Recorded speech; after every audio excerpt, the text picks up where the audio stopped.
Hello guys, आज मैं movie explain करूंगा जॉन कार्टर। मूवी की स्टार्टिंग में हमें मंगल ग्रह के बारे में बताया जाता है, जहां के जीवन और जोडांगा नाम की सिटी के बारे में बताया जाता है, जो कि बहुत तेज़ी से ग्रोथ कर रही होती है। उसकी आर्मी भी बहुत एडवांस होती है।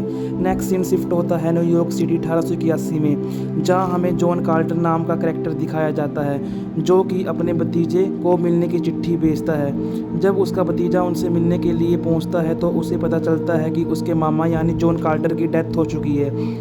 उनका वकील बताता है कि वो सारा वक्त खुदाई का काम करते रहते थे। वो किसी चीज़ की तलाश में थे। उन्होंने दुनिया के हर एक कोने को खोद डाला।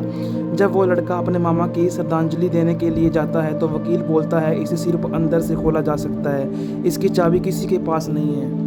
वकील कहता है कि उन्होंने अपनी सारी आमदनी अपने भतीजे के नाम कर दी है। वो उसको एक डायरी देता है और कहता है कि उन्होंने कहा है कि इसे पढ़ने के लिए सिर्फ मेरा भतीजा हकदार है। वो उस डायरी को पढ़ने लगता है। इसमें 13 साल पहले लियोनार्डो पहाड़ों के बीच एरिजोना इलाका दिखाया जाता है, जहाँ कुछ लोग जॉन कार्टर का किसी गुफा को लेकर मजाक बना रहे होते हैं। नेक्स्ट सीन में दिखाया जाता है कार्टर को कर्नल के लोगों ने पकड़ लिया है। वो उसे जेल में बंद कर देते हैं और कार्टर को बोलते हैं तुम्हें हमारे साथ शामिल होना होगा, हमारे लोगों पर हमला हो रहा है और कार्टर तुम ही कुछ कर सकते हो। कार्टर वहाँ से घोड़े पर भाग जाता है। उसके पीछे कर्नल और बाकी सब लग जाते हैं। तभी उन सभी को आगे से डरमिंगो कबीले वाले रोक लेते हैं। उनमें फायरिंग हो जाती है और कर्नल को गोली लग जाती है। कार्टर कर्नल को अपने साथ ले जाता है।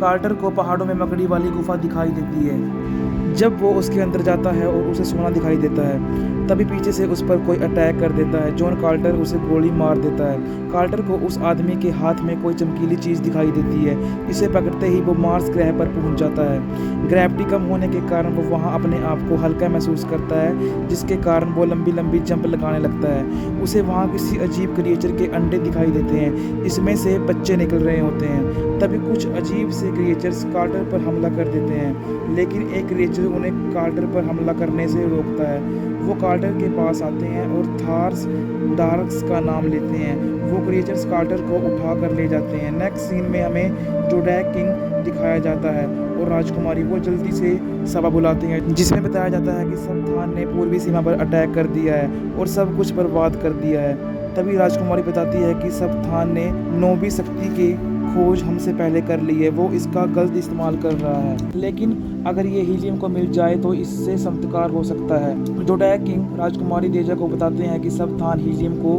बख्श देगा अगर आप उनकी रानी बन जाए। देजा नहीं मानती और बहुत गुस्सा होती है। वो कहती है आपको कोई और रास्ता ढूंढना होगा। किंग कहते हैं इसके अलावा कोई रास्ता नहीं है। देजा बोलती है आप जोडांगा के आगे झुक रहे हैं और मेरी खोज का क्या होगा, हमें थोड़ा और वक्त चाहिए। तभी सैनिक आते हैं और बोलते हैं सबथान का विमान हीलियम राज्य पहुंच रहा है, वो उतरने की इजाज़त मांग रहे हैं। जोडैक किंग इजाज़त दे देता है और शादी की तैयारियां शुरू करने को बोलता है। उनकी सारी बातें एक व्यक्ति सुन रहा होता है और मटाई सेंग नाम के करैक्टर को बताता है मैंने उस राजकुमारी के यंत्र को तोड़ दिया है और सब कुछ ठीक चल रहा है, वो शादी के लिए हाँ कर देगी। इधर हमें वो क्रिएचर्स दिखाई जाते हैं जो कि कार्टर को अपने इलाके में लेकर आते हैं। टार्कस नाम का क्रिएचर कार्टर को तरफ हाथ कर वर्जीनिया कहता है, जिसे सुनकर सभी क्रिएचर्स हैरान हो जाते हैं। टर्कस क्रिएचर कार्टर के लॉकेट को ले लेता है। वो कार्टर को एक लिक्विड पिलाते हैं जिससे वो उनकी भाषा समझ और बोल पाता है। कार्टर वहाँ से भागता है, लेकिन एक क्यूट सा डॉग क्रिएचर उसके पीछे पीछे आने लगता है। वो डॉग क्रिएचर कार्टर के साथ उन अजीब से लोगों की पार्टी में पहुंच जाता है। वो उसे मारने लगते हैं। उस डॉग क्रिएचर को बचाने के चक्कर में कार्टर पंच करके एक क्रिएचर को मार डालता है। वो सभी कार्टर पर हमला कर देते हैं। उनमें से एक क्रिएचर बोलता है ये जेल से कैसे निकला, और उनका शक एक फीमेल क्रिएचर सोला पर जाता है जो कि तास टार्कस की बेटी होती है। नेक्स्ट सीन में सभी क्रिएचर्स कार्टर और फीमेल क्रिएचर सोला को सजा दे रहे होते हैं। तभी सबथान के शिप हीलियम की शिप्स पर हमला कर देती हैं। सबथान हीलियम के लोगों में राजकुमारी तेजा को ढूंढता है, लेकिन वो उसे नहीं मिलती। राजकुमारी तेजा शिप से भागती भागती नीचे लटक जाती है। तभी उन्हें कार्टर देख लेता है। वो उन्हें गिरने से बचा लेता है। कार्टर सबथान के सैनिकों से लड़ने लगता है और उनकी एक जहाज पर अटैक कर देता है। सबथान और कार्टर में लड़ाई होती है। सबथान कार्टर को मारने ही वाला होता है, तभी नीचे से सभी ग्रीन क्रिएचर्स जहाज़ों पर फायरिंग कर कार्टर को बचा लेते हैं। सबथान के जहाज वहां से चले जाते हैं। ग्रीन क्रिएचर्स यह देख बहुत खुश होते हैं। तभी वहां तेजा आकर बोलती है कि सबथान का हीलियम के जीतने के बाद अगला निशाना आप लोग होंगे, लेकिन वो क्रिएचर बोलते हैं कार्टर हमारे लिए लड़ेगा। तभी जॉन कार्टर बोलता है मैं किसी के लिए नहीं लड़ना चाहता हूँ। पर वो ग्रीन क्रीचर्स बोलते हैं या तुम हमारी बात मान लो, नहीं तो हम इस राजकुमारी को मार डालेंगे। और कार्टर मान जाता है। जॉन कार्टर को पता चल जाता है कि वो मंगल ग्रह पर है, ना कि पृथ्वी पर।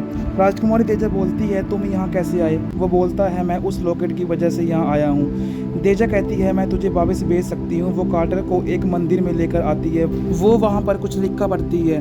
तेजा कहती है तुम्हें मृत्यु द्वार पार करके देवी का आशीर्वाद लेना होगा, उनके ही चरणों में अमृत मिलेगा। तेजा कहती है मैं तुम्हें द्वार ले जा सकती हूँ। तभी ग्रीन क्रिएचर्स वहाँ आ जाते हैं और कार्टर को बोलते हैं तूने हमारी देवी के मंदिर को अपवित्र किया है। तार्स तारकस क्रिएचर कार्टर को अंदर ले जाकर बोलता है तुम मेरी बेटी सोला को पवित्र नदी के पार ले जाओ और अब ये तुम्हारे साथ रहेगी। तार्स क्रिएचर अंदर देखता है कि वहाँ कोई नहीं है और बोलता है कि तार्स तारकस ने हमें धोखा दिया है। कार्टर, तेजा और सोला क्रिएचर पवित्र नदी पर निकल पड़ते हैं। सोला कार्टर को कहती है तेजा हमें नदी की तरफ नहीं बल्कि हीलियम ले जा रही है। तेजा कार्टर को कहती है मैं सबथान से शादी नहीं करना चाहती और तुम ही हमारे हीलियम राज्य को उससे बचा सकते हो। और बोलती है ऐसा कोई द्वार नहीं है जहाँ से आप पृथ्वी वापस जा सकते हो। मैंने आपसे झूठ बोला। वो कहता है राजकुमारी ये सच है और मुझे ये ढूंढना ही पड़ेगा। वो सब नदी पार करने लगते हैं और उन्हें पवित्र दीवार दिख जाता है। कार्टर और तेजा उसके अंदर जाते हैं। तेजा बोलती है इसमें 9 किरणें हैं और इसकी ऊर्जा इस्तेमाल की जा सकती है। तेजा वहाँ पढ़ती है कि कार्टर तुम यहाँ टेलीग्राम की मदद से यहाँ आए हो। वो बोलती है हमें ये पता लगाने के लिए नक्शे और किताबें चाहिए जो कि हीलियम में मिलेगी। तभी वहाँ पर ग्रीन क्रीचर्स आ जाते हैं जिन्हें मटाई सैंग कैरेक्टर लेकर आता है। वो उन्हें राजकुमारी को जिंदा पकड़कर लेकर आने को बोलता है। कार्टर, तेजा और सोलो उनसे बचकर भागते हैं। कार्टर राजकुमारी तेजा को सोला के साथ वहां से भगा देता है और खुद ग्रीन क्रीचर्स के साथ लड़ने लगता है।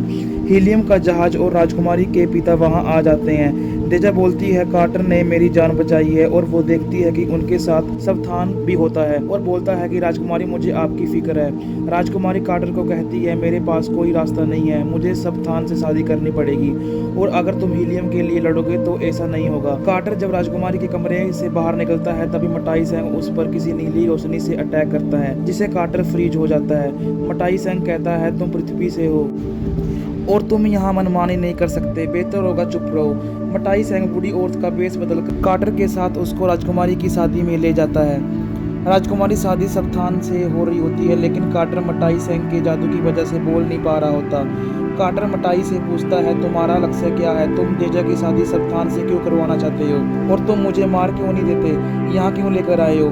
मटाई सैंग बोलता है जो इतिहास हमने रचा है हमें उसी रास्ते पर चलना होगा और हमने सबथान को राजा के लिए चुना है। 9वीं किरण की शक्ति ऐसे ही लोगों के पास होनी चाहिए। मटाई सैंग कार्टर को वहाँ से भेजने के लिए विमान तैयार कर उस पर बिठा देता है। तभी डॉ क्रीचर मटाई सैंग को पकड़ लेता है। कार्टर उससे चमकीला लॉकेट लेकर विमान उड़ाकर भाग जाता है और सोलो के पास पहुँच जाता है। उन तीनों को ताल हजूज के सैनिक पकड़ लेते हैं और कार्टर को सोला के फादर तार्स तारकस के साथ जेल में बंद कर देते हैं। फिर उन दोनों को कबीले के लोग सजा देने के लिए व्हाइट गोरिल्ला के बीच लाया जाता है जो कि बहुत खतरनाक होते हैं। पर कार्टर उन व्हाइट गोरिल्ला को मार देता है और बोलता है कि अगर किसी में दम है तो मेरे साथ लड़ो और मुझे हरा कर दिखाओ। और सभी लोग ताल हजूज को कार्टर के साथ लड़ने के लिए उकसाते हैं। लड़ाई में कार्टर ताल हजूज का सर काट कर मार देता है और जीत जाता है। वो सभी ग्रीन क्रीचर्स को लेकर जोडेंगा राज्य की तरफ निकल पड़ता है। इधर राजकुमारी की शादी सबथान के साथ हो रही होती है। कार्टर जोडेंगा क्रीचर के साथ पहुंचता है। वो एक सैनिक से पूछता है कि सबथान कहाँ है। सैनिक बोलता है कि उनकी शादी हीलियम में हो रही है। कार्टर जहाज लेकर हीलियम पहुंच जाता है। वहाँ पर लड़ाई शुरू हो जाती है। हीलियम के लोग भी ग्रीन क्रीचर के साथ मिलकर सबथान के सैनिकों के साथ लड़ाई करते हैं। तार्स तारकस को वो चमकीला लॉकेट मिलता है। मटाई सैंग कार्टर का बेस बदलकर वो लॉकेट ले लेता है। जॉन कार्टर उसे मारने ही वाला होता है तभी वो गायब हो जाता है। हीलियम के लोग जंग जीत जाते हैं। कार्टर की शादी राजकुमारी के साथ हो जाती है। रात को कार्टर जब महल में घूम रहा होता है तभी मटाई सैंग आकर उस पर नीली रोशनी से अटैक कर देता है जिससे वो अपने आप को उसी सोने की गुफा में पाता है जहाँ से वो गायब होकर मार्स पर पहुंचा था। पर वो वापस मार्स पर जाना चाहता था लेकिन अब उसके पास वो लॉकेट नहीं है जिसके साथ वो जा सके। 10 साल वो उस लॉकेट को ढूंढता है और फाइनली उसे वो लॉकेट मिल जाता है। ये सब उसका भतीजा पढ़ रहा होता है। कार्टर ने लिखा होता है कि अब तुम जान गए होगे कि मैंने क्यों कहा था कि मेरी बॉडी को मत दफनाना, क्योंकि अगर मेरी बॉडी को दफनाया तो मैं मार्स पर भी मर जाऊंगा और जहां मेरी बॉडी का कोफिन है उसकी चाबी तुम हो। कार्टर का भतीजा कार्टर की समाधि पर जाता है, मगर पीछे से उसे कोई चुपके से देख रहा होता है। वो दरवाजा खोल लेता है, उसे पीछे से वो व्यक्ति मारने ही वाला होता है, तभी उसे शूट कर जॉन कार्टर मार देता है, जो कि अभी जिंदा होता है। और वो व्यक्ति मटाई सेंग होता है, जो कि उसका पीछा कर अर्थ पर भी आ जाता है। कार्टर वो लॉकेट मटाई सेंग के पास से ले लेता है। कार्टर अपने भतीजे से उसकी बॉडी का ध्यान रखने की रिस्पॉन्सिबिलिटी देता है और लॉकेट की हेल्प से मार्स पर राजकुमारी के पास चला जाता है। और यही हमारी मूवी की एंडिंग हो जाती है।